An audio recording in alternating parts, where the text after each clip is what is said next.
네, 이제 예수님께서 이제 여리고에서 올라오셔서 드디어 이제 예루살렘 근처 이제 베다니에 먼저 도착하셨습니다.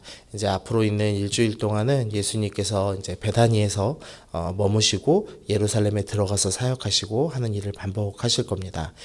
보통 예수님께서는 이제 이동하실 때 무언가를 타고 다니시지 않았습니다. 그런데 예수님께서 이 예루살렘 입성을 위해서는 나귀 새끼를 준비하라라고 말씀을 하고 계십니다.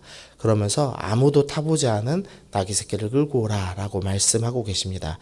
지금 예수님께서는 개인의 신분으로 들어가시는 것이 아니라 이제 예루살렘의 왕의 신분으로 들어가실 것이기 때문에 이 왕은 이제 나귀를 타고 가는 전통이 있었습니다. 그래서 예수님께서 나귀 새끼를 준비하라라고 지금 말씀을 하고 계시는 겁니다. 그런데 예수님께서 제자들에게 독특하게 말씀하시는데 이 주인이 있는 나귀를 끌고 와라라는 말씀을 하고 있다는 겁니다. 그러니까 마치 들으면은 이게 도둑질해라 이제 이런 말처럼 들립니다. 이제 그래서 예수님께서 말씀을 덧붙이시는데 주인이 너 왜 가져가냐 이제 이렇게 물으면 주가 쓰시겠다라는 말을 해라라는 겁니다. 그러면 주인이 내줄 것이다라고 말씀하셨습니다. 그리고 이제 그대로 되었습니다. 오늘 본문에서 사실 나귀의 주인이 누구인지는 나오지 않습니다. 하지만 자기의 재산을 주님의 말씀이다라는 그 한마디에 내어놓을 수 있는 순종의 사람이 있었다라는 것을 우리에게 보여줍니다.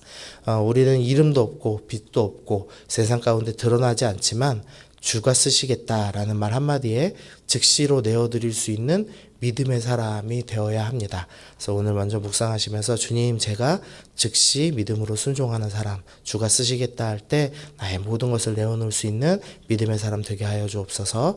우리 그렇게 함께 기도하면 좋겠습니다. 두 번째로는 예수님께서 나귀를 준비하셨습니다. 솔로몬이 나귀를 탔고요. 그 다음에 스가랴서 9장 9절에서 10절을 보시면 이 9절을 중간만 제가 읽어드리겠습니다. 그는 공의로우시며 구원을 베푸시며 겸손하여서 나귀를 타시니 나귀의 작은 것 곧 나귀 새끼니라. 그래서 스가랴 선지자는 이제 오실 메시아는 어떤 분이냐? 그는 겸손하신 분, 구원을 베푸시는 분, 그래서 전쟁을 행하시는 분이 아니라 평화의 왕이시기 때문에 나귀를 타고 오십니다라고 설명을 하고 있는 겁니다. 보통 왕들은 말을 타고 옵니다. 전쟁을 행하기 위해서 말을 탑니다. 그러나 예수님께서는 전쟁하기 위해서 오신 분이 아니라 평화를 위해 오신 분이라고 이야기하고 있는 겁니다. 이스라엘 사람들은 어떤 왕을 기대했냐면 이 로마의 압제에서 우리를 구원할 왕을 기대했습니다. 그래서 예수님께서 죽은 나사로를 살리시듯이 죽은 자를 살리시고 오병이어를 베푸셔서 전쟁에서 배고픔 없이 죽은 자가 다 살아나 이기는 그런 신비한 군대를 분명히 세우실 것이다. 이제 이런 생각을 가지고 있었습니다. 그래서 사람들을 죽이고 억압하고 그리고 우리가 살아남겠다라는 이제 은근한 생각을 갖고 있었습니다. 그것이 바로 이 이스라엘 사람들이 원한 왕입니다. 우리 마음 가운데 늘 이제 그런 생각이 있습니다. 이제 교회가 승리했으면 좋겠다. 모든 사람이 다 예수 믿었으면 좋겠다. 모든 사람들이 다 기독교로 개종했으면 좋겠다. 그게 정말로 영혼을 구원하고 사랑하고 싶은 마음으로 하면 참 좋은 마음인데 그게 아니라 내가 믿었던 것이 승리했으면 좋겠다. 내가 옳았던 것이 입증되면 좋겠다. 이제 이런 식의 생각을 갖고 우리가 그런 마음을 갖고 있다면 그것은 사실 예수님의 정신이 아니라 마귀의 정신이라고 할 수 있겠죠. 왜냐하면 예수님께서는 그런 충분한 힘이 있으셨음에도 불구하고 겸손하게 십자가를 지기 위해 오셨고 그것을 보여주시기 위해서 나귀를 타고 오고 계시기 때문입니다. 그래서 우리가 두 번째로 좀 기도해야 될 것은 주님 내가 자꾸 세상 방법으로 승리하고 싶은 마음, 말 타고 싶은 마음이 있습니다. 그런데 주님께서 나귀 타고 오셔서 십자가에 달려 희생하신 것을 기억하며 나도 겸손과 희생으로 이 땅 가운데 살아가게 하여 주옵소서. 우리 그렇게 기도하면 좋겠습니다. 세 번째로 이 백성들이 지금 호산나 하면서 예수님을 환영하고 있습니다. 그러면서 나뭇가지를 이제 바닥에 깔았는데요. 그 나뭇가지가 이제 종려나무 가지였다고 합니다. 그래서 이제 종려주일이다 이렇게 표현을 하고 있죠. 이 호산나라는 말은 이제 당장 구원해 주십시오 이제 이런 의미를 담은 말입니다. 그런데 이제 시간이 지나면서 구원해 주십시오라는 말을 듣는 분은 구원자니까 구원하러 오시는 분에 대해서 환호하는 의미로 이제 사용되기도 했습니다. 그러나 분명하게 이제 구원해 주십시오가 본래의 의미인 거죠.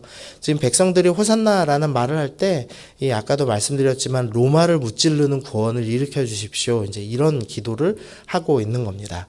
그러나 예수님께서는 로마에게서 우리를 건져주기 위해서 오시는 것이 아니라 죄에 대해서 우리를 구원하기 위해서 이 땅에 오고 계시는 것이죠.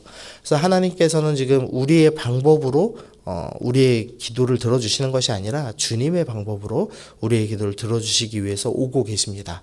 이제 문제는 이 이스라엘 백성들이 이 예수님께서 오신 지 며칠이 지나도 군사적으로 반란을 일으킬 기미가 보이지 않자 예수님을 죽이라고 소리 지르는 폭도로 바뀐다는 것입니다.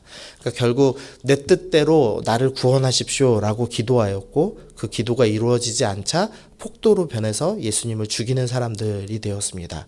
그래서 우리가 묵상할 것은 나는 지금 내 뜻대로 내 기도를 들어주십시오라고 외치는 폭도의 기도, 폭도의 찬양을 하고 있는 것은 아닌가. 나의 기도는 내 뜻대로 마옵시고 아버지의 뜻대로 하여 주옵소서라는 기도를 해야 한다는 것을 우리가 기억해야겠습니다.